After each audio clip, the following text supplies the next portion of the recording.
क्या ये कैप या ब्रिज बाद में बाहर निकल जाता है? ये बहुत अच्छा क्वेश्चन है और मोस्ट ऑफ द टाइम पे पेशेंट मुझसे ये पूछते हैं कि क्या ये कैप या ब्रिज बहुत बाहर आ जाता है। सो ऐसा नहीं है कि फ्रिक्वेंटली ये बाहर आता है। ये मूलतः 4 चीज़ों पे या बेसिकली 4 चीज़ों पे डिपेंड करता है। सबसे पहला फैक्टर आता है, अगर हम लोग कैप या ब्रिज की बात करें तो इसकी प्रिपरेशन कैसी है।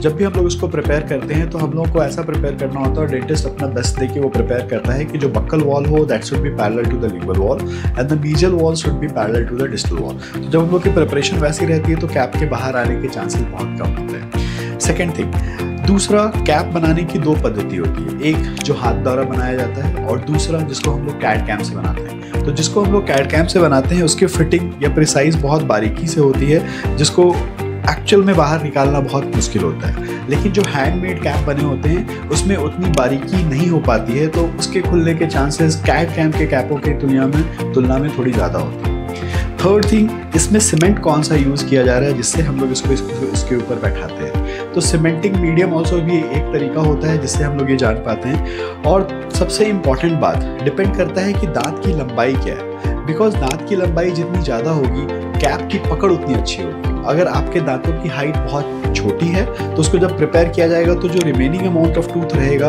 उसको होल्ड करने के लिए that will be very less.